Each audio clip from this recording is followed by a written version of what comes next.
referees, Michael Barwigan. Your assistant referees, Derek Illingsworth and Manuel Paquino. Your fourth official, Sonny Marshall. And now for the Seattle Sounders U23 starting lineup. In goal, number 30, Marvin Kassim. Number 4, Nathan Ane. Number 5, Trevor Jensen. Number 7, Santiago Patino. Number 11, Jameel Cox. Number 13, Kendall Burks. Number 16, Hayden Criollo. Number 23, Preston Killeen. Number 26, Philip Lund. And number 28, Kaz Warren. And now for your Foothills FC starting lineup, number 1, goalkeeper Marco Carducci. Number 4, Dom Zader. Number 5, Jackson Farmer. Number 7, Carlos Patino. Number 9, Moses Danto. Number 10, Ajij Sarkaria. Number 12, Nico Pasquati. Number 14, Elijah Adekube. Number 20, Jay Wielden. Number 22, Chris Durbin. And number 24, Joel Waterman. Now we kindly ask that you rise, remove your hats for the playing of our national anthems.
Good afternoon, ladies and gentlemen. Welcome to the home finale of the Calgary Foothills FC 2018 PDL season. They are the Northwest Division champions, and they are playing the number 2 team in the Northwest Division, the Seattle Sounders U23 squad, as Seattle still has a chance to qualify as the wild card in the Western Conference Championship round with a win here today, but wins in Southern Alberta, in the various locations that Foothills FC have played in, have been very rare indeed. Only one loss at home for this team in virtually 4 seasons, and they don't want to go into the Western playoffs with a loss today either. Dave Stanish along for the ride with you one more time with Nick Ledgerwood, the very unbiased Nick Ledgerwood, who normally should be playing center midfield right now. But Nick, we had you on a couple weeks ago when we played in our indoor stadium, and you're back again. How you feeling? Yeah, doing good. Yeah, they said I did such a good job at the field house that they wanted me up here again with you. So instead of playing today, I'll be up commentating. So how are they feeling? How are these guys? Good. Yeah. Everybody's happy about the season so far, but I think one thing that's been great about this team is they've been hungry for success. Doesn't matter what game it is, doesn't matter the setting. So we've rotated some players in the team today, but we want to go out on a high, and we definitely still want to win against Seattle today. Seattle comes in with 4 consecutive wins. Their most recent defeat was against Foothills FC. 4 wins and a draw, in fact, in that streak. Calgary is 6 wins in a row. Their only loss was June 1st on the season, and their last draw was June 9th. The two teams have played each other twice, both times in Seattle. June 3rd, Calgary won 2-0, and on June 13th, Calgary won 3-1, and we'll explain those games in more detail as the 90 minutes progresses. Calgary in the white jerseys with the green horizontal stripes, and the Seattle Sounders Seattle Sounders FC U23 squad are in the traditional Sounders green with the white numerals and the Xbox logo, just like the senior team who play in MLS. Calgary will go right to left in this first half as the wind is, as slight as it is sort of swirling into their faces. Seattle Sounders will travel left to right. Starting goaltenders for Seattle, number 30, Marvin Kasim, one of 4 goaltenders that have appeared for the team this season. And I guess we're underway. Oh, maybe not. And for the Calgary Foothills FC, Marco Carducci. And we'll talk about both of their stats as we go along. But Marvin Kasim versus Marco Carducci here. And a very nice day to end the season on. We've had different kinds of weather, different kinds of wind conditions. And as we notice here, Marco's not on the field, so they probably don't want to start without him. And I think they're coming out of the dressing room now. Yeah, there might have been some conflicting jersey colors with the goalkeeper, so I think that's why he had to just... Yeah, Marco normally wears green, but obviously Seattle's lime green is a little bit too close. So we'll have no confusion. Marvin Kasim wearing the baby blues in the white numeral number 30, and as you see, Marco Carducci will wear a black shirt to make it absolutely clear who's the goalie and who isn't, and who can catch the ball with their hands and who cannot. Our starting referee today, Michael Barwigan, and he'll be in the red.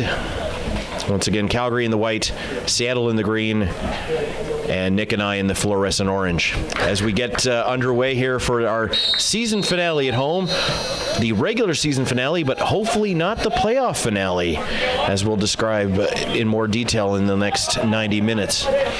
Calgary not going to waste any time here.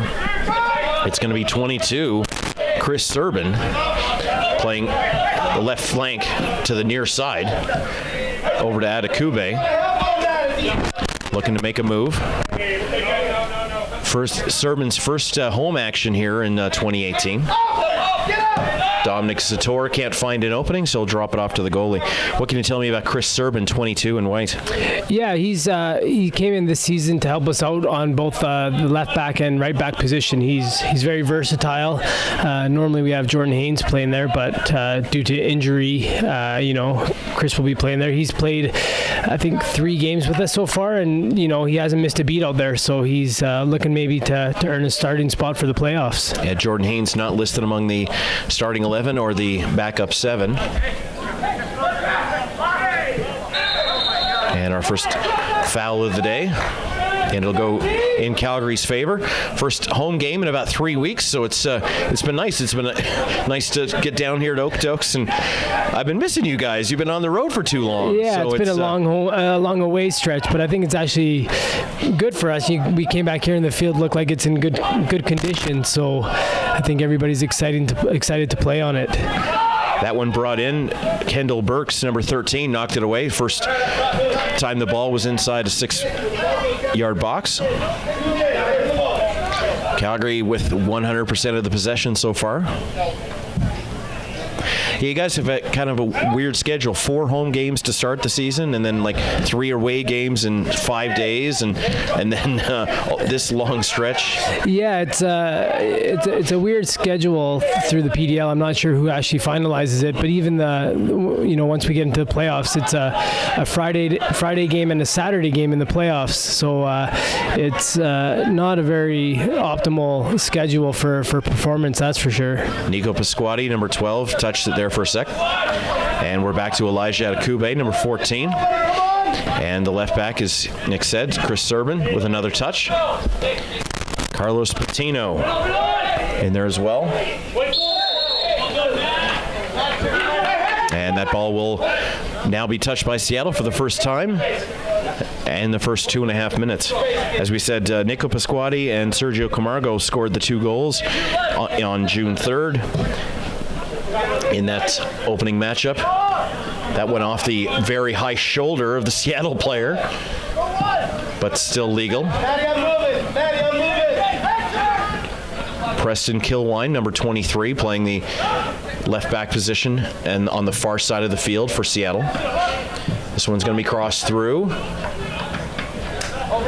Patino with 9 goals this season. As dangerous as Moses Danto's been for Foothills FC.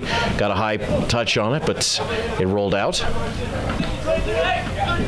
And the first corner of the day will belong to the Sounders. Hey, somebody drop out. Drop 10 yards. Just go man for man.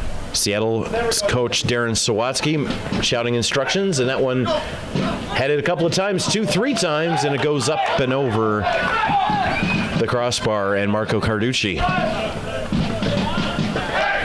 looking to get a piece of that one was 23, Preston Kilwine.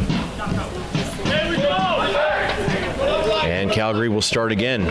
They'll be presenting the Northwest Division Championship banner at the end of the match. And we go right to left once again with Calgary in possession. Sakaria yelling for the ball. They can't get it across to him. However, possession remains with Foothills FC. What can you tell me about those 2 away games that were played in Seattle, Nick?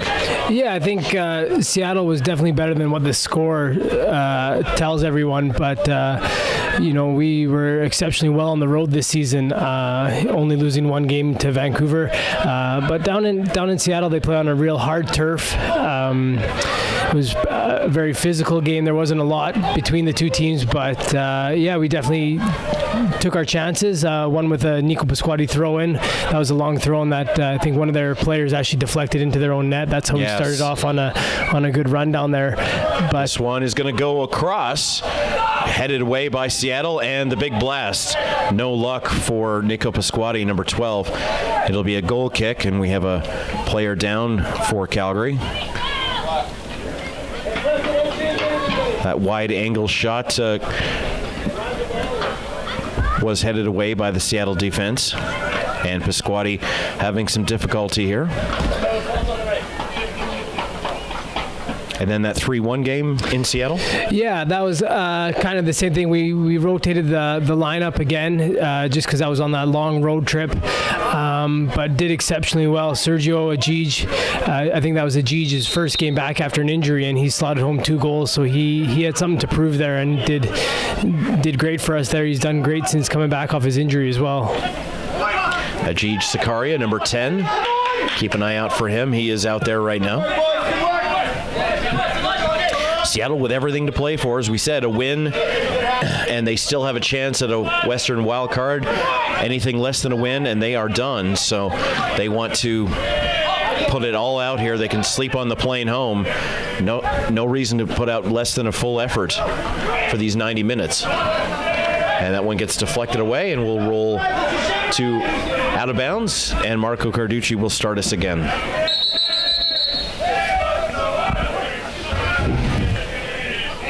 Referee wants a discussion with one of the Foothills players. I have to admit, watching that tournament from Russia, Nick, that it seems like every time there's a whistle, there's got to be 5 people arguing with the referee about every play. It's gotten a little annoying. It's kind of slowed down the play as well. Everybody expects to go to the VAR now. If there's a big call or an important call, it kind of gets away from the flow of the game. Seems like every whistle needs a discussion. Exactly, yeah. Getting pressed down is Serban, forcing them to go backwards. And Seattle's trying to put on the pressure here, creating a takeaway with this throw-in, massive throw-in, almost 3/4 the way across the field. And Coach Tommy Wildens talked to me about this in the past, Nick, but how important is it to have a player that can have a throw-in of that sort of distance? Yeah, it's just another almost form of attack. Instead of taking short throw-ins all the time, now all of a sudden it's like having an extra corner kick, and you practice it like a set piece. It's just shown this season how deadly it's been for us having Nico with a long throw-in. I think he's had 3 assists off long throw-ins. So it's just that another element of surprise that you bring to a team. Seattle trying to make something happen from the far side. These white numbers against green jerseys from 80 yards away will be a little difficult, so I apologize to the Seattle fans in advance. Very good crowd starting to build here. They've been supportive all season long. And this has been an ideal situation where they needed a minimum of 1,000 seats and a quality pitch. And just as the season's ending, the pitch is in tremendous shape. Yeah, this is the best it's been so far, but we struggled at the beginning of the season. There are a lot of dry patches throughout, but you can tell by the end of the season it looks like a true professional field out there.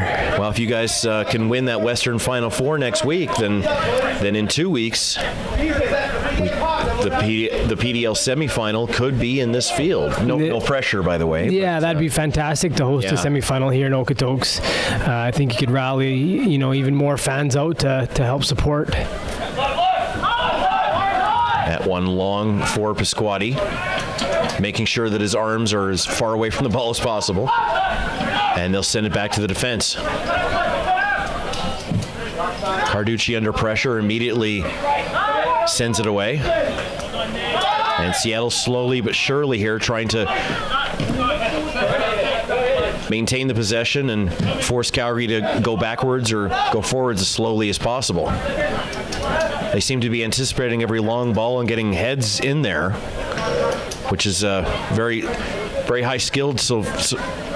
Very high skilled play here for Seattle so far. Just about 10 minutes into the game, nothing on the scoreboard. No real shots on goal to say so. Of course, England in that semifinal, the only shot on goal was the goal that went in, but a beautiful goal that it was. No, it was a brilliant piece by Trippier. But almost, I think all the England fans would say it was too early. I think after that goal, they just kind of sat back and were hoping that would be the end result. But well, I mean, Foothills FC has really shown that. You guys have gotten early goals in the first 20 minutes and not sat back, because defending for 70 or 75 minutes is not that easy. Yeah, I think it was the first game against Victoria where we actually got caught on a late goal and we tied Victoria. But other than that, the guys have a mentality here that we want to keep scoring. We want to keep playing attractive football. So that's what we've been known for all season. Well, the last home game against TSS Rovers on June 23rd, you guys got 5. Yeah, Moses was on fire that game. I think he, won't forget that game for the rest of his life. That play into the box, several headers in different directions. The blast! well struck there by number 13, Kendall Burks. And that one sent up and away. And Marco Carducci had to be careful on that one. And Seattle slowly but surely trying to put on the pressure here. Marco's got Dominic Zator to his immediate left. Chris Serban to his far left as they'll make some adjustments here. Ida Kube playing back midfield, a fifth man back if necessary. But this one's going to go all the way through. That one too much for Ajij Sakaria, but Calgary will maintain. Trying to catch Seattle sleeping a little bit, and they almost did. And as you said, Nico Pasquati, whose throw-ins have been very successful in the past. Let's see what he can do this time.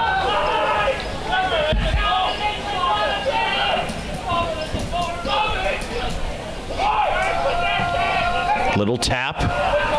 No luck for Calgary. Jamail Cox will try to clear it. Number 11. Nice look by Serban. And he steals that one away. Great job by Serban. Adekube to the far side. Jackson Farmer playing the far right back. Sakaria. A little ping pong with the ball right now. Jay Wielden. Not wasting any time now. Tell me about these back four players and what you like about them. Yeah, they've been the heart and soul of this team all year. I think we've allowed the least amount of goals here in the PDL. And that's 72 teams across Canada and the state, so that says a bunch for them. Actually, Joel Waterman, who's been a great central defender for us. Serban cuts it through. A little bit of a bouncer. Kasim had to handle it, and now he'll send it through to Philip Lund, number 26. But continue what you were saying? Yeah, Joel, who's actually been one of the best center backs for us, has stepped into a holding midfield role today. I think that just shows his quality along with the other center backs. So all three center backs actually playing today in the starting lineup. And Adekube taking your position at center midfield. Yeah, he's been great for the team as well. He's one that usually plays that holding role and controls the tempo of the game, usually connecting the defense to the forwards. So he's another key player that we'll be looking to have in the playoffs. Patino with the right foot, and that cleared away by the center back of Seattle. No problem for him. Number 4, Nathan Awney.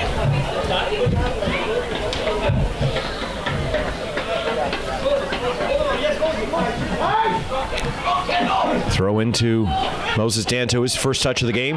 Bit of a move, trying to make something happen, and cleared away by Preston Kilween. Zakaria with some fancy footwork. And the crowd responds. Near left side, set piece, corner kick.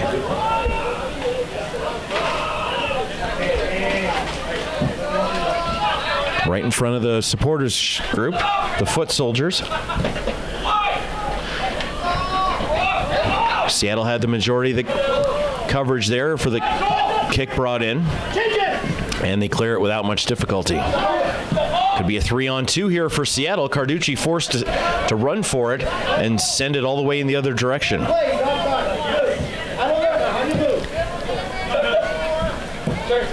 And a bit of trade back here right now. Philip Lund. Both teams, you can sense, trying to win this game rather than playing not to lose it. Yeah, the only thing that'll help Seattle is a win. So they've got to put everything into it today, or else their season's done. There's a possibility that these two teams could play in the West playoff next week, but if it's anything like the Major League Baseball wildcard team, they normally don't play the team in their same division in that first round, and I expect that PDL will observe the same rules. How are you going to approach? How will these guys approach a team that they've never seen and know nothing about, but the other team knows nothing about them? Yeah, I think it's one of those things where you just got to believe in your system, believe in what you've done all season, and stick to the guns the whole game. You can't be worried about what the other team's going to bring. Danto brought down. The crowd doesn't like that. Ani made that happen. Number 12 for Seattle.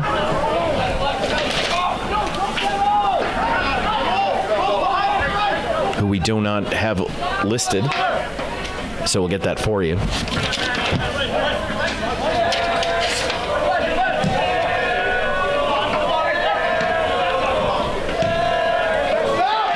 That one bounces to Carducci, and he'll volley that one away as quickly as he can.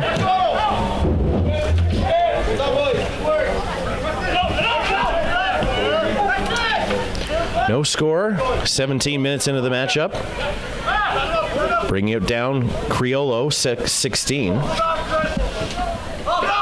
Matt Carnifex, number 12. For Seattle. Seattle 4 wins in a row with the draw. At Portland 2-0. At home against Portland 4-0. Victoria 3-1. TSS on the road 3-1 just on Wednesday. So a Canadian road trip for the Sounders. 12 goals in their last 4 games and only 1 surrendered. However, Calgary can make basically the same claim. 4-1 in Victoria, 5-1 at home, 4-0 at Lane United, 1-0 at Portland.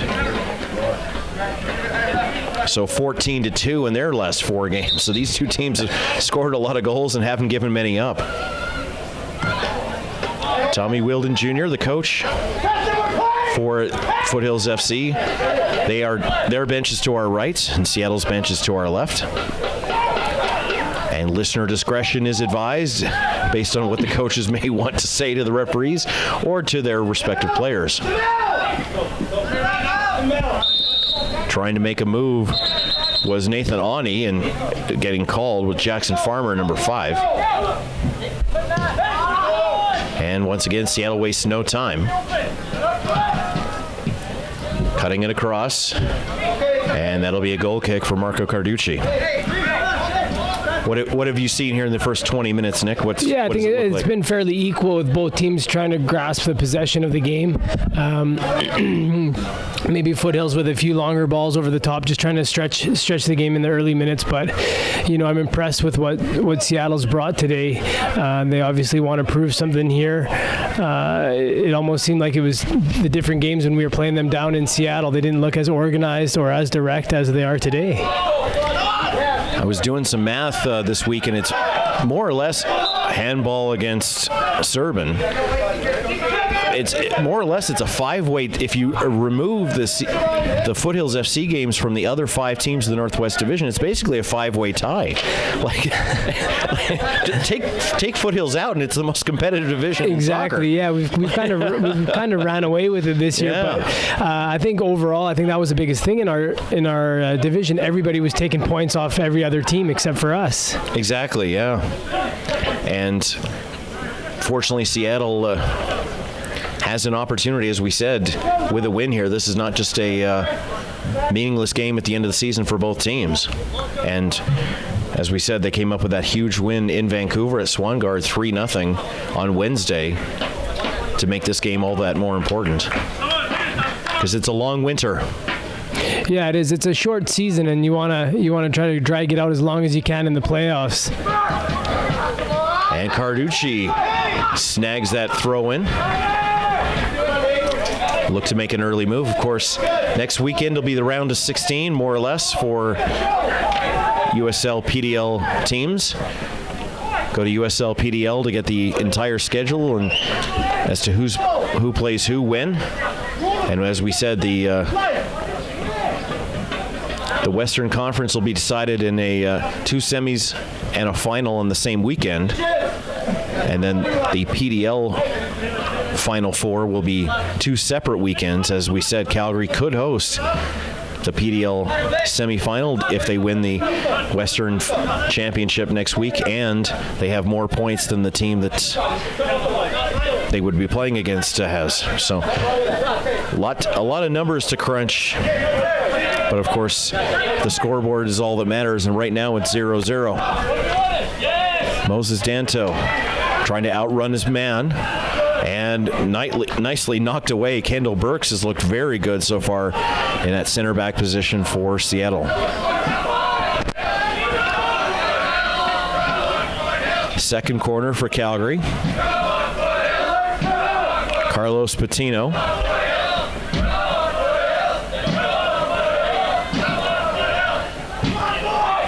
Cutting it through, bit of a bounce, and it'll be to Seattle's possession. What about Carlos? He's been a great player for you guys this season. Yeah, he started in the midfield with us, and ever since we've moved him out on the left side, he's been very effective. I think he has probably the most assists now on our team. The crosses, the deliveries he put in is of the highest quality here, which has given Moses and Ajij a lot of service. So he's found his position there on the left side for us.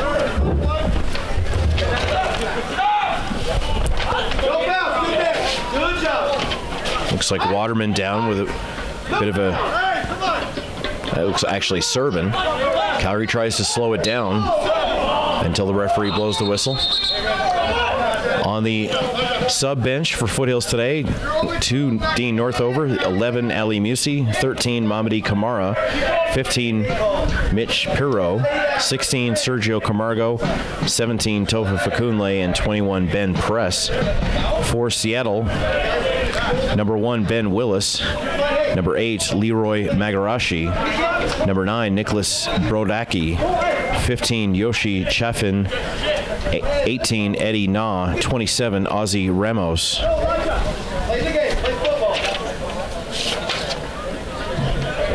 And number 17 Mustafa Katab. So we expect to see some of those players later on in the game.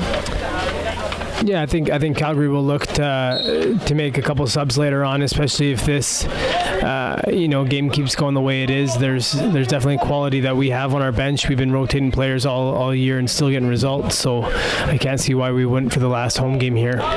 Bit of a swirling wind in Foothills FC's faces and in our faces as well, right beside the camera. If you've been following all season, we appreciate it. And if you're watching live or on the archive, we'd love to hear from you through the social circles of Foothills FC or in the live YouTube chat room.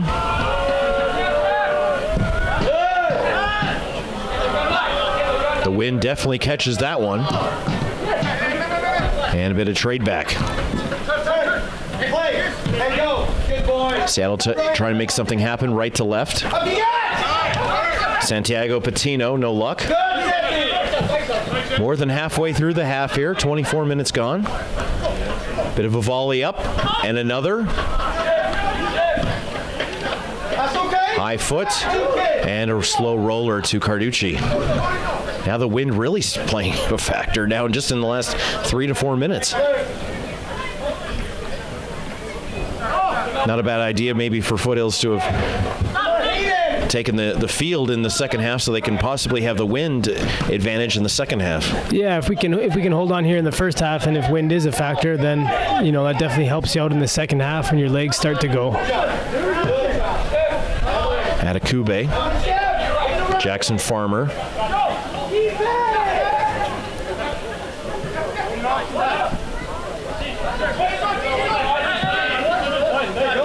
Well, Nick, what do you think your role's been this year as one of the senior players on the team, and especially in a critical position like center midfield?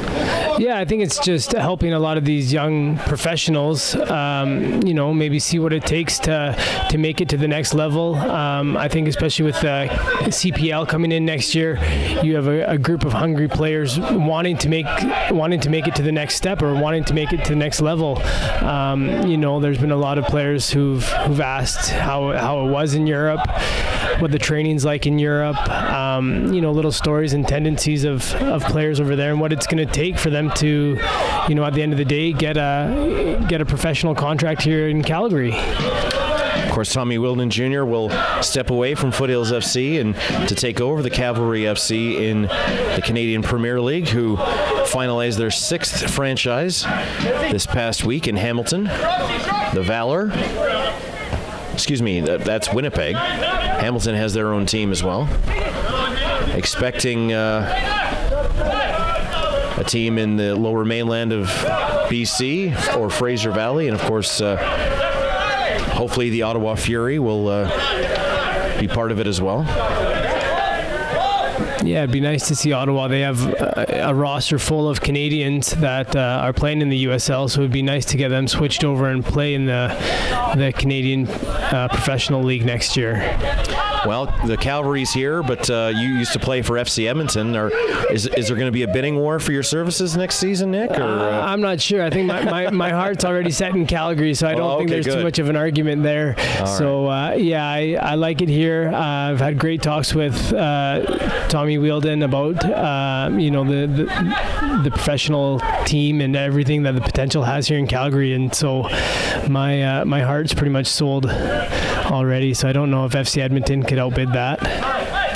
Well, a hard thing to change. Yeah.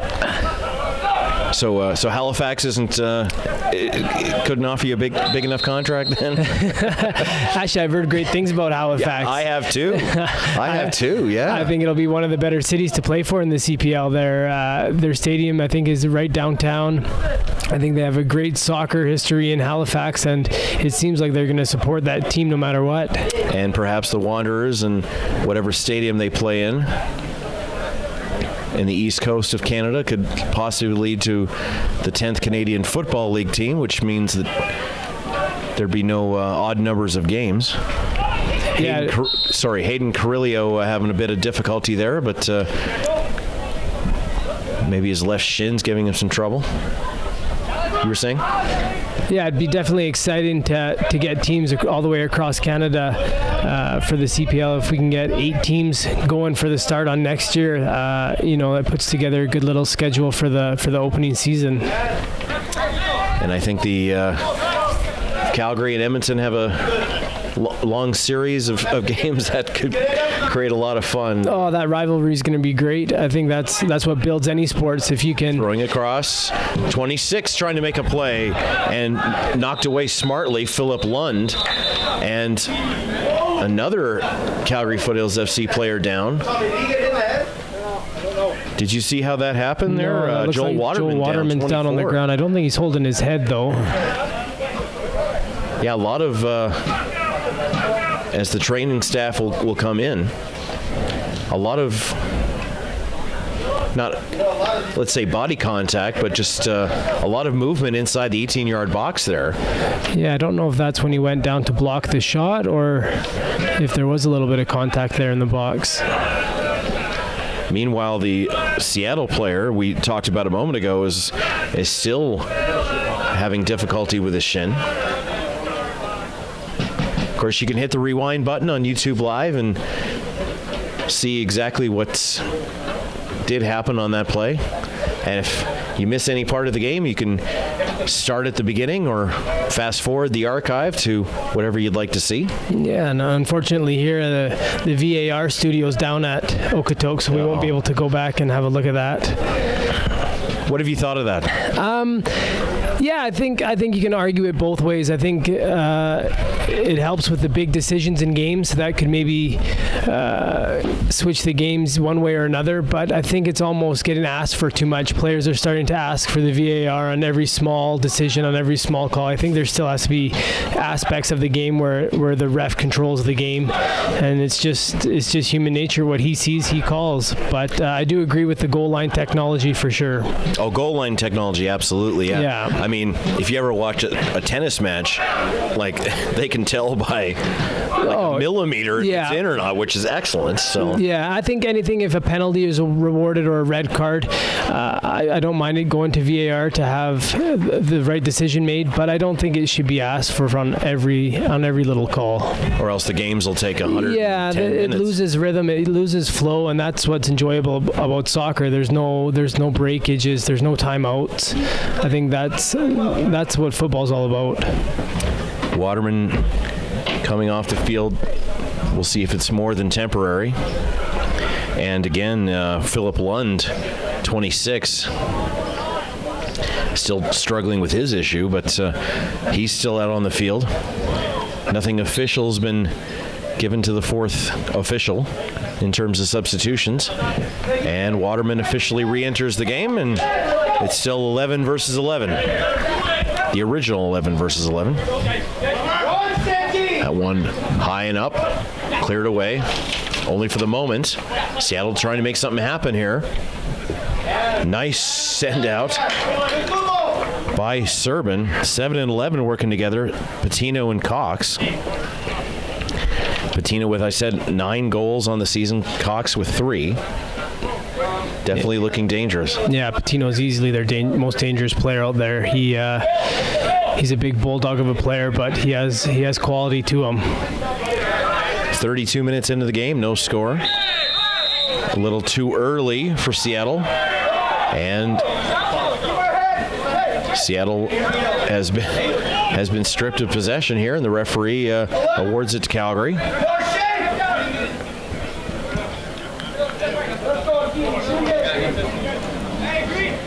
Both coaches handing out instructions. I have to tell you, I mean, Tommy Wheeldon might be the most positive coach I've ever dealt with. I've covered 10 different sports, and especially with draws or losses, the coaches in other sports always want to talk about what went wrong, but Tommy's always focused on what's right. Is that what the sense you get as a player? He's a very positive. I think he's just a very positive human being, and I think his man management is what I enjoy so much about him. He cares about all the players, and he wants the best for all of us. And I think he knows that to get the best out of players, they need to be in a good environment and a good mindset, and it doesn't help yelling at players or telling them what they did wrong. Patino went down there for a second. I don't think there's any better coach right now to take over the Cavalry and to start the CPL. He's definitely proved that, he's done great ththings with soccer here in Calgary and with Foothills. So I think he definitely deserves his chance to take it to the next level. Yeah, I've never been around a person that's just always so positive. I mean, obviously there haven't been any losses in the L column so far this season, but even a bad goal or a draw or not scoring, it's always about what went right, not about the issues that occurred that led to the negative. Yeah, and I mean there is times where after games we look at video and we do see what we did wrong or what can get better, but it's all in a positive, constructive way. Yeah, I wish hockey coaches were more like that. Jamail Cox, number 11. Look at the movement inside the box, looking for that indirect connection, and a yellow card to Seattle. That's Patino, number 7. Number 7, Santiago Patino. And he's the last person that Seattle Sounders under U23 want with a yellow right now. I think he's collected a yellow card every time we've played him. He's probably one of the easiest players to get under his skin and aggravate him, and I think that tends to be something that center backs pick up on real quick and can aggravate a forward.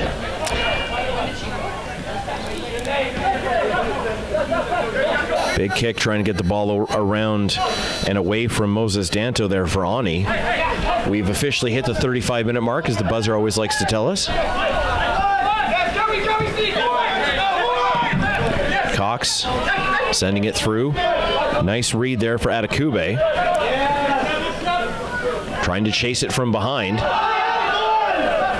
Good no call there on the contact.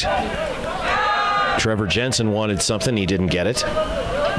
Once again, left to right play. Cleared away by Jay Wielden.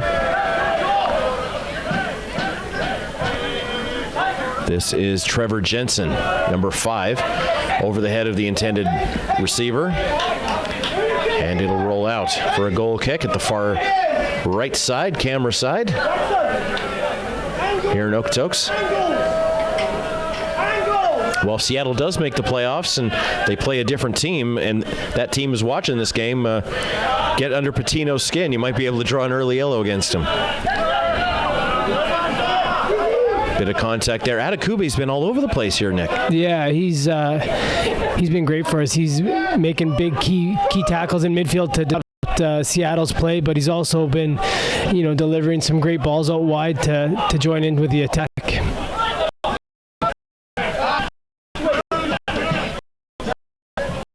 This process from the back, Dominic sends it all the way through. Looking a little bit too far for the forwards. That would have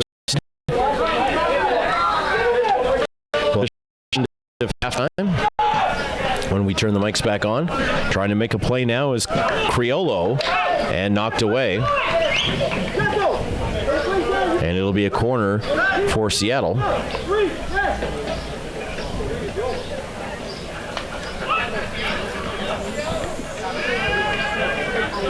Matt Cornifex, number 12.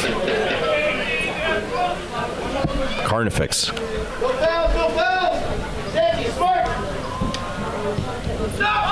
Slow roller, blocked in front. The big blast. And now this is a chance for Calgary. The squatty gets knocked down by the second man. And the foot soldiers go a little crazy. They like that call very much. Trying to quicken the pace here, Foothills FC. Looked for Danto. Now they'll kick it out. Waterman. Zator. Wielden. And Farmer. Trying to cut it in. No luck for Zakaria. And it'll be a goal kick for Seattle. Zakaria and Camargo scored in that 3-1 win on June 13th. Is there adjustments to the different field conditions? Because like you said, in Seattle, they play on that other kind of football field, the hard field turf. And is it, I mean, that's what warm-up is for, I guess. Yeah, you realize it in warm-up what you're playing on. And I think, even here in Okotoks, we have a different surface. When it was bumpy and hard at the beginning of the season, we were more direct with balls over the top. All right, so that miss hit by Seattle. Oh, boy, roller, and what a move by Kasim to hold on to that one. A moment ago, they had a back kick to Kasim that he missed out on, so Calgary created a corner kick from a very quick pace, and Kasim almost had a lot of trouble with that one, and Calgary almost got paid off. When Seattle created that giveaway, Calgary tried to supersonic pace there to try to catch them off guard, and it almost paid off. Serban will send it down.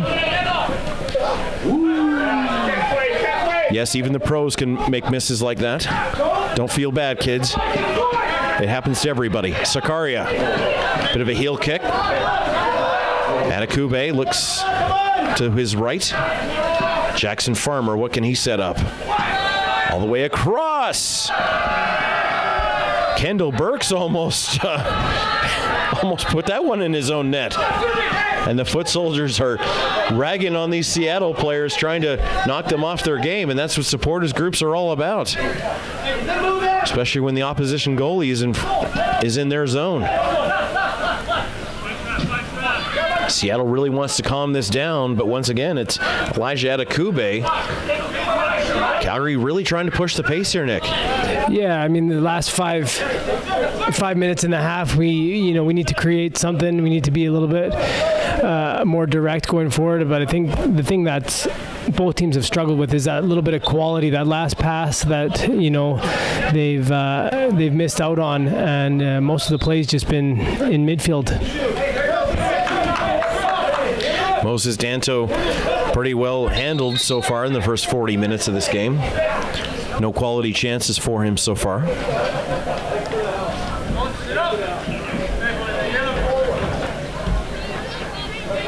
Referee having discussions with these players. So through 2.5 games, who from Seattle has really jumped out at you from both field level and up here, Nick? Yeah, I think if Patino keeps a level head, he's their best player, but also number 13 at the back. For me is probably their best defensive player. He had that strike early in the first half that was just off target a little bit. But yeah, other than that, there's not any players that really stand out and are controlling the game or creating trouble for Foothills.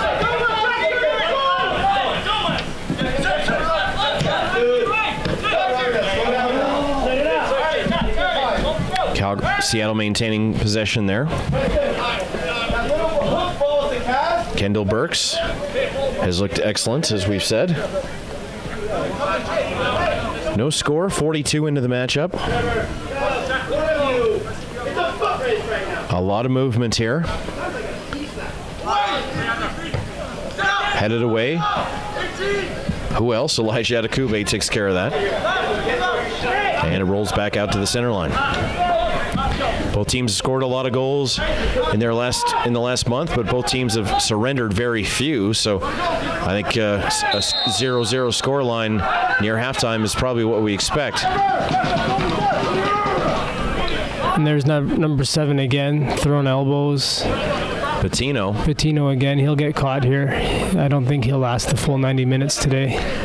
Well, 11 on 10 is something that Calgary wouldn't turn down.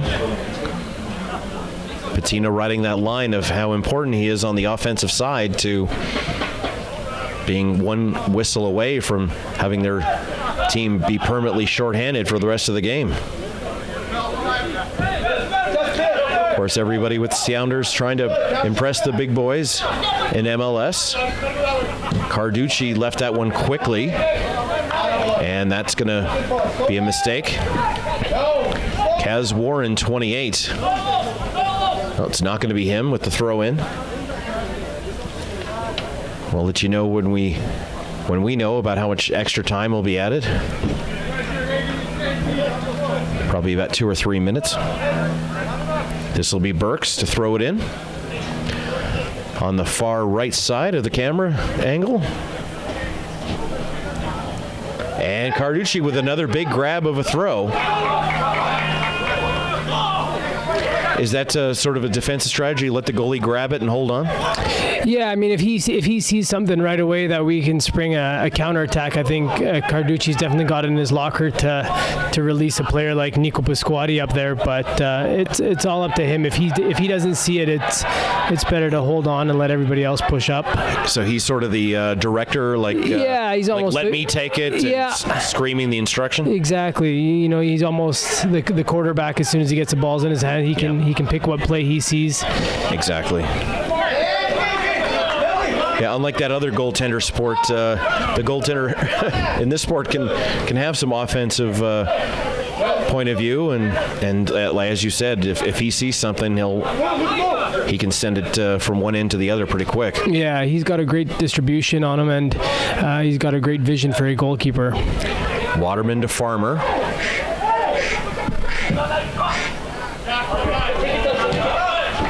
Patino.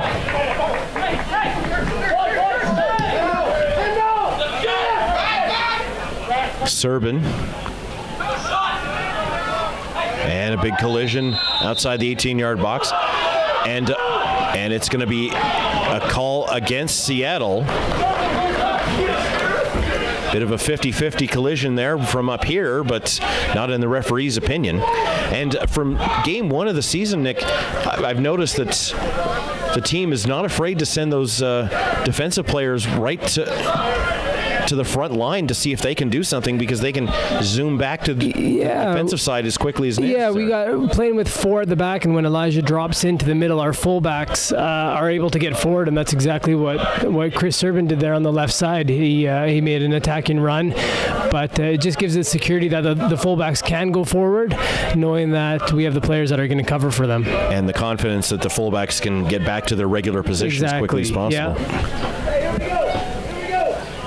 That's why the sprints in practice and pay off. 4-man wall here for Seattle. Moses Danto. Can he find that far right corner of the net?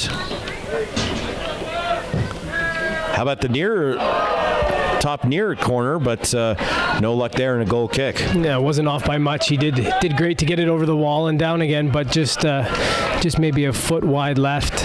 We've reached 45, and we'll add 2 minutes of extra time. The main scoreboard is turned off, and now it's the referee's whistle.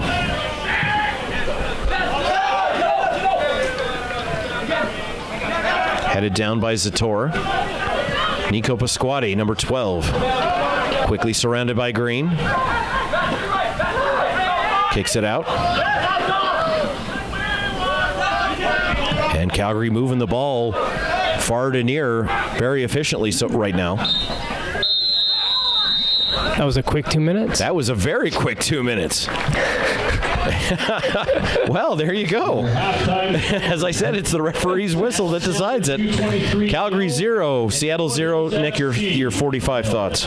Yeah, I think there wasn't much for both teams here. It's both teams struggled to get into the game and find a rhythm. I think most of the play was in the midfield. I think what's going to decide the game is probably a mistake from one of these teams. So both teams will go in the locker room now, regroup, and see what they can do different coming out in the second half. All right, we will take a break and be back with you for the second half with all the first half stats and substitutions. We'll be back in a couple of minutes.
come back on.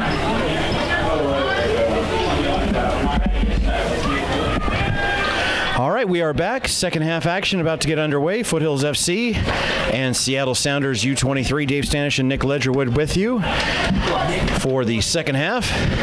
Put your hands together. No goals in the first half. Foothills FC. Halftime stats for Calgary Foothills FC. They had 3 corners. Seattle had 2. Fouls were 7-7. Calgary had 4 shots, 2 of which Marvin Kasim needed to make a save on. And Seattle had 1 shot, no saves, technically, for Marco Carducci to have to make. So the shots on goal versus the shots at goal, just like you've seen at the World Cup. And a stat that Calgary should, or the hockey should definitely think about doing, because it'd probably be 80 with all the ones that go over the net and 100 feet wide. Jackson Farmer not going to take any chances. And Marco Carducci with his team in the white jerseys with the green horizontal stripes going left to right. And, of course, Seattle in their traditional lime green with the white numerals. I remember the first game of the season. The squad tried to make it for Marvin Kasim with the different pitch and probably a lot of difficulty with those white jerseys, but not so much anymore.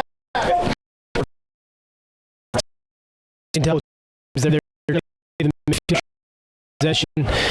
I think the first couple of games of the season, it was a very direct game, pretty much a center back long ball off the forward, and that's how we played. So it's much more enjoyable to watch this kind of football. Of course, this is home of the Foothills Falcons High School team that plays the other kind of football.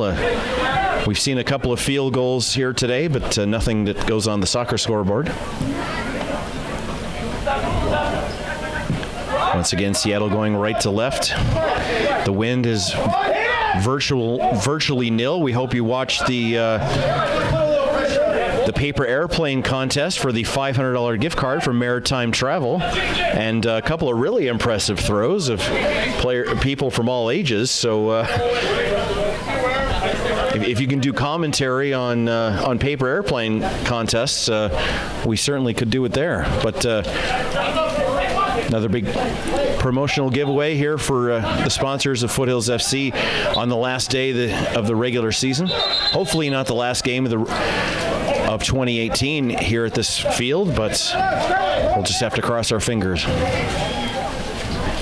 Trevor Jensen, a few words to say to the referee. Some of these officials have shorter tempers than others. One game this season, we had 5 yellows in 25 minutes.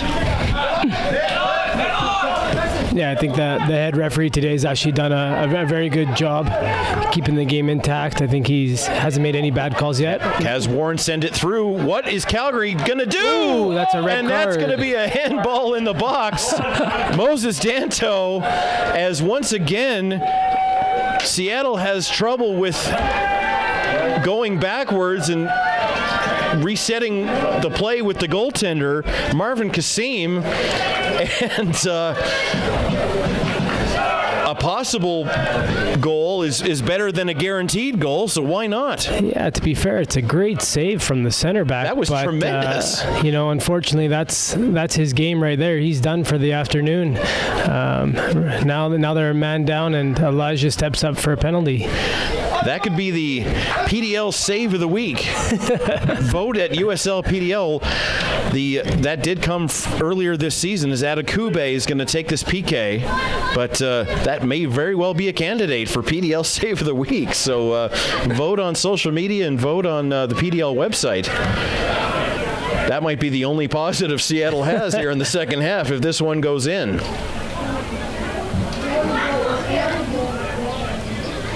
Not every penalty kick in the World Cup has gone in, but I think we're about 90% here at Foothills Composite High School for Foothills FC. Adekube. Off the goalpost! Rebound too high! And That's what they were hoping for. That's what the Sounders wanted. Red card to number 4, Nathan One. Nathan One gets the red, but the score is still 0-0. Wow, what a sequence. I hate to say this, the boys were practicing penalty shots yesterday in training. Uh-oh. Yeah, Moses Danto did not take that penalty kick, although he's not 100% either. But Seattle down to 10 men. Only 9 green jerseys against 10 white jerseys right now. And now tempers may get a little bit flared from the coaches, the players, and the referee. But an incredible sequence of events, but it remains 0-0 as that one goes off the far post. Yeah, I think those will be 2 the weeks right there from the goalkeeper and the center back. My, oh my. But we had talked about it in the first half. They had a bit of a fumble with going back to the goaltender, and they did again there. And that almost created the chance, and Danto almost continued to put his number up the standings of goal scoring in the PDL, as looks like we're going to have a change for Seattle, number 17. Mustafa Katab. Well, Seattle needs a win. They cannot take a draw here today, as 16 Hayden Criollo comes out. 17 in, 16 out for Seattle in green. Leaving the game. Number 16, Hayden Criollo into the game. Number 17. Calgary's going to try to pounce on this man advantage. We're not going to use that other word. That's a different sport. Although in sevens rugby, there is a penalty box. Who knew? Trying to cut it across. That's Carnifex, number 12. Kaz Warren, 28. Kaz, a slow roller, and the first official save of the day for Marco Carducci. How often and how have you played 10 versus 11, Nick? Yeah, it actually happens more than you would think. I think what we'll see now is Foothills getting more of a possession in midfield. It looks like Seattle's still stuck with their 3 at the back and gone with a 3-4-2, which should open up a little bit with us winning the second balls in midfield and getting a better attack going here. What have you done when your team has been the 10 versus the 11? I think it's just finding a good solid block. Everybody's got to be committed to defending.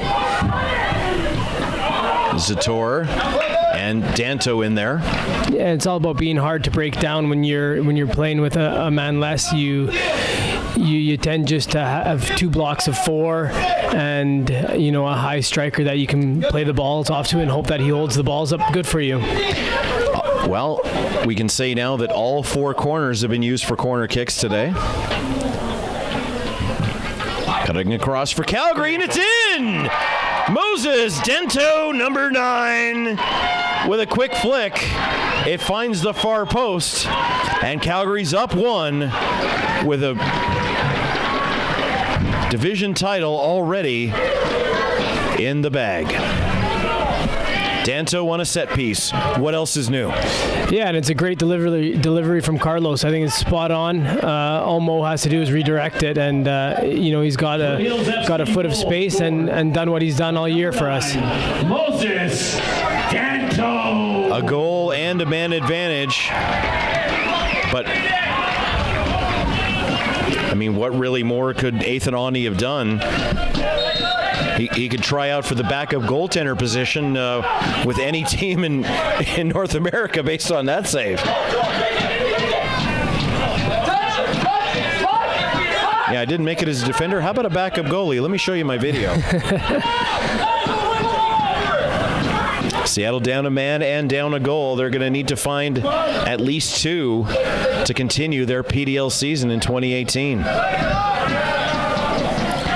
As of right now, Calgary, win, lose, or draw today, is in that Western Final Four. We don't know who they're playing or when they're playing, but check out foothillsfc.ca for the details as to where and those games are taking place and where you can watch them online. Friday and Saturday, as Nick said. That one across for Seattle. Knocked away. Back header. Jackson Farmer trading it back with Mustafa Katab.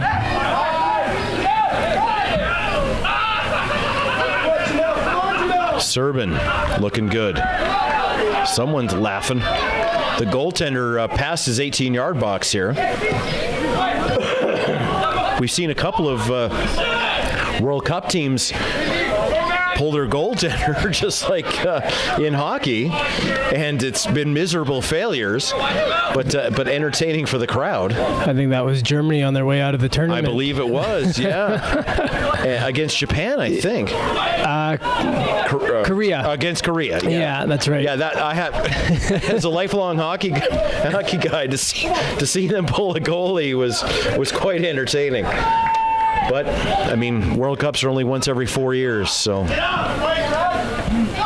And, of course, Canada will be, they'll be hosting in 2026. Will they actually get to play? We're not quite sure yet. Yeah, that hasn't been finalized yet. But with USA and Mexico already qualified. With three countries hosting, it'll be the first time that three countries do host a World Cup, so it'll be interesting to see what they do with that. Definitely going to have to head up to Edmonton in 8 years and catch some of that action.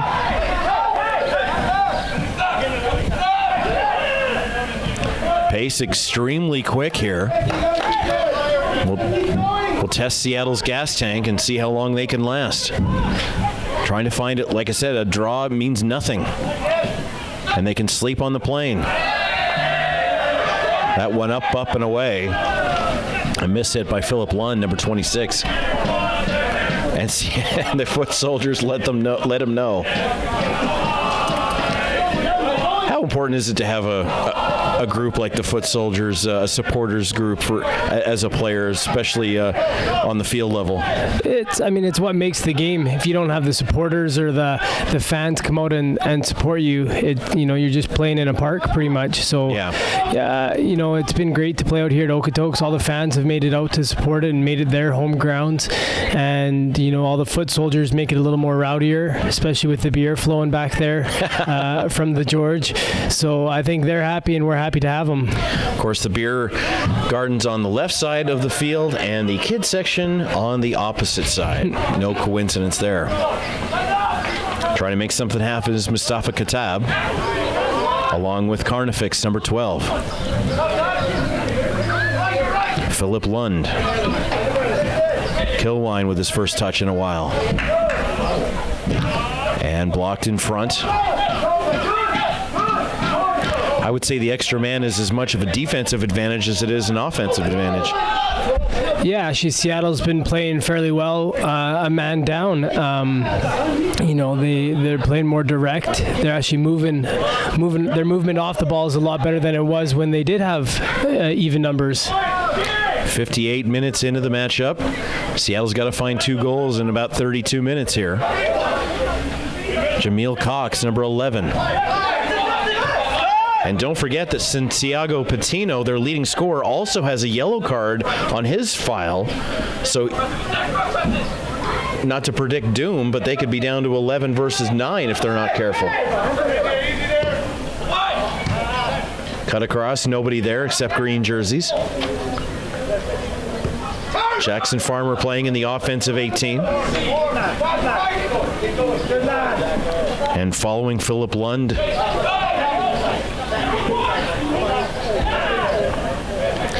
Burks, now Lund. But that being able to double team a ball carrier is so important when you have a man advantage like this. For Foothills FC. Up a goal, up a man. But what more could Nathan Aundy have done, really, based on the defensive miscue that led to the penalty kick at the beginning of the second half. Calgary going right to left, near to middle. Waterman gets knocked down from behind. Danto with a heel kick. Looking to go back to Carlos Patino playing the left wing. Back and forth they go on the far side.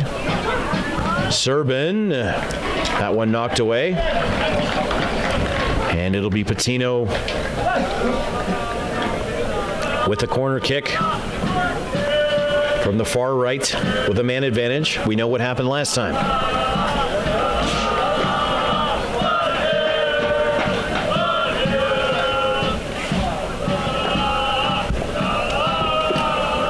A lot of movement. Headed away smartly. Well done by Kendall Burks. Atakube. Too wide open, but of course a little too wide open. Offside against Foothills FC. No offsides by either team in the first half. It's Calgary Foothills Women's FC. They're in the league championship next weekend. They won their divisional title on the road in Los Angeles last Sunday in a critical game that they had to win. And they'll be in Detroit next weekend. Once again, you can watch that game online and go to foothillsfc.ca and social media for where to find that schedule. So both teams will be on the road and in their various playoff tournaments. And Foothills FC social media will have all the details as to where and how you can watch all of those games. Perhaps they'll be playing at the same time and have to split screen it. Yeah, it's been a great year for Calgary soccer. I think both teams making it through to the playoffs. Just shows how much Foothills has done here for soccer in Canada. Looks like Calgary might be getting ready to make a change here. Sergio Camargo, number 16. Camargo got one of the 3 goals in Seattle on June 13th. Ajij Sakari got the other 2, and of course Scott Menzies got the goal for Seattle, but Scott Menzies is not here tonight. Foothills FC substitution, exiting the game, number 10, Ajij Sakaria. Entering the game, number 16, Sergio Camargo. What can you tell us about Sergio? Yeah, Serge played for Toronto FC before he joined us. He's more of an attacking midfielder, loves to make deep runs, loves to be involved with the attack, and he's probably got one of the best qualities on the team as far as finishing. So you can look at him to get on some end of these crosses or some deep runs today. Nico Pasquati, surrounded by 4 green jerseys, tried to find a teammate, but cleared away smartly by Seattle. And it'll be a throw-in from the far side of the field. Ajij Sakaria subbed out. Not a bad effort for him today, but no direct contact with the net. Camargo not wasting any time. Kick out to Pasquati. Cuts it across. Danto looking to head her in. Wanted the call inside the penalty area, but did not get it. But that's a nice play from the playbook there. Yeah, it's a great service in, and Mo makes that great run to the first post. Just unlucky not to get that one on target. Moses Danto, the only goal scorer today. The regular season finale for both of these teams, and in the Northwest Division, first versus second. And Joel Waterman took a hit to the lower leg. No players who got injured in the first half seem any worse for the wear. And Atakube basically controlling what's happened in the center circle for the entire 63 minutes so far. Jameel Cox got run over.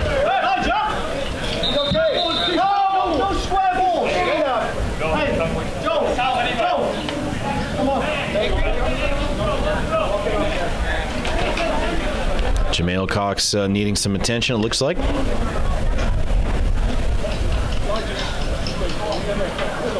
I believe I heard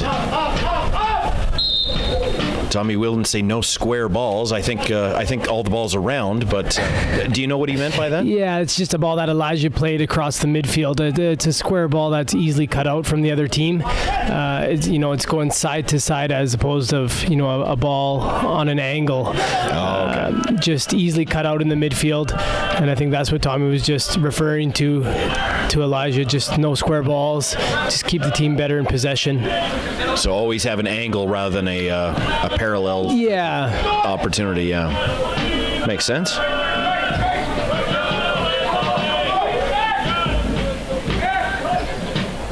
Seattle trying to make something happen here, and they're going to have to get a lucky break or try to catch Calgary napping a little bit to try to find the tying goal. Of course, they need to find 2 here, or else the season is concluded, and the wild card for the Western Conference will come from a different division.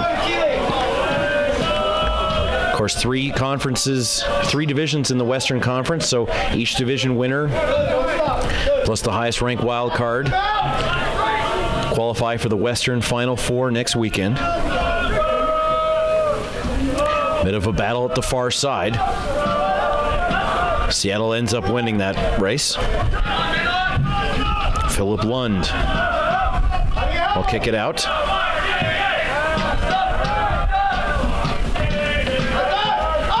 They've been looking for Kaz Warren, number 28.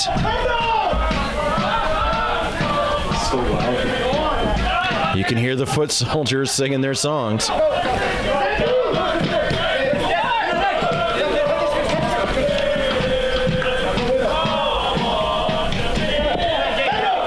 That one's going to be sent out.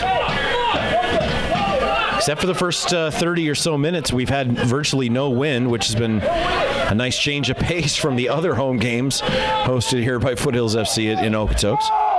Of course, we're about 10 minutes south of South Calgary. And no, despite what's going on in another part of Calgary, the team did not wear cowboy hats for the warm-up. Well, they might wear them tonight. Exactly. You guys going out stampeding here in the next 36 hours? Or, yeah, I think there might be a little team event tonight to end the season off. Excellent.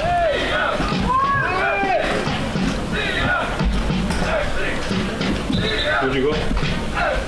Alert now! Alert! Come on! Of course, Calgary Cavalry representatives are here, getting a sense of what's going to happen and what they might want to create in 2019 at Spruce Meadows, the equestrian facility in Calgary, which will be hosting soccer in 2019 for the Canadian Premier League. Calgary throwing it in. They are the white jerseys with the green horizontal stripes. Carlos Patino trying to make something happen. That one too high for Danto, and that'll be a field goal, but not a soccer goal. Halfway through the half here. Calgary up a man and a goal.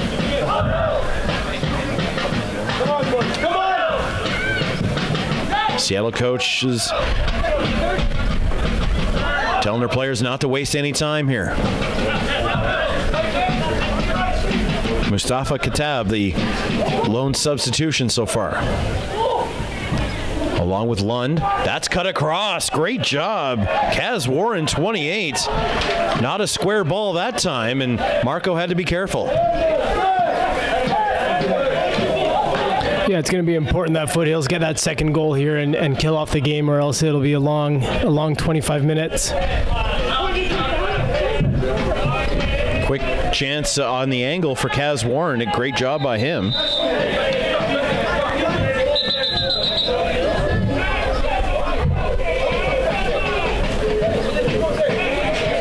And the referee blows that play down, and second official waved his flag. We have a yellow card assessed.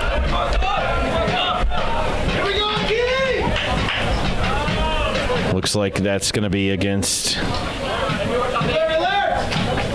Carnifex, number 23, Preston Kilwain. Thank you very much, Rob. So Kilwain 23 and Patino 7 with the yellow card. So keep those numbers in mind as we continue here. Cutting across, Danto again with the header. A little up and over. Come on, Green! I mean, the stats and the previous games will tell opponents that Danto's the guy to watch, but obviously, Nick, he can work through the pressure and get himself open despite everyone knowing that he's the guy to really concentrate on. Yeah, he's a very athletic boy. He's powerful in the air, and he's a smart player too. He can find a little bit of space, just enough to get ahead on it. Looks like we're going to have another substitution. Ali Musi, number 11. Just confirming who he's going to take out. Martin Nash, the assistant coach under Tommy Wilden here. We've hit 70 minutes. Ali will come in. Just who is the sub going to be for? And looks like Satoshi Chafin, number 15, is going to come in for Seattle. This might be simultaneous.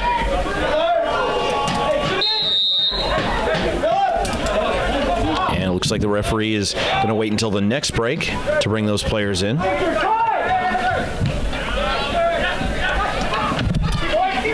Calgary trying to increase this lead. Look at the footwork. Not a bad job for Sergio Camargo there. And those are the little holes that he loves to get in, loves to get turned on that ball in there. And the goal kick will be delayed a moment, as Nico Pasquati will come out and Ali Musi will go in.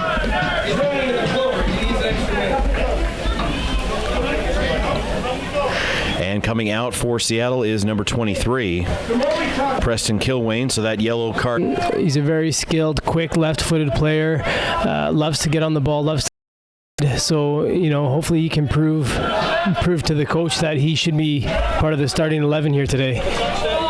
Jamail Cox watches that one go. Start again. Kick for trades it. Player TDX as well. This is very different in 2019, but two teams are as clear of a tackle as you'll ever see in your life. That's World Cup-esque right there. Whether you like it or not, that's pretty much it for Seattle. Yeah, they've lost the plot. Lund has looked extremely frustrated all day long, just never getting the play that he wanted. Yeah, and that's just dangerous. That's right just a player who thinks his ability is better than it actually is on the field. He's been frustrated all game, probably with himself. Just maybe the lack of quality that he actually does have. Without whom the season would not be possible. Tell us for all your community. 2 red cards. Spruce Meadows, check out their summer show jumping. We're down to 11-9. Team in Calgary, If you could ever have 2 different types of circumstances cards, we've seen them here today. A violent tackle versus a tremendous save. Striker. Portland. Thank your fan. Follow along just a rep in PDL. Number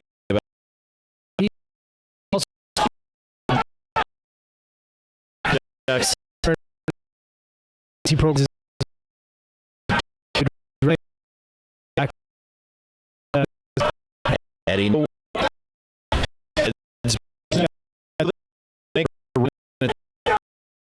The striker's playing back and the defender's playing up. That must be tough for opponents to be able to handle that. Yeah, there's a lot of transition, a lot of we have throughout the team, and as an opposing team, it's hard to figure out exactly what we're doing or to have a game plan to play against us.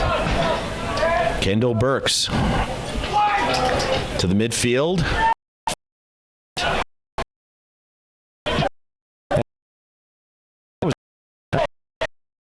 Player in the pro. Just shows how. Seattle's coach does not want them to give. But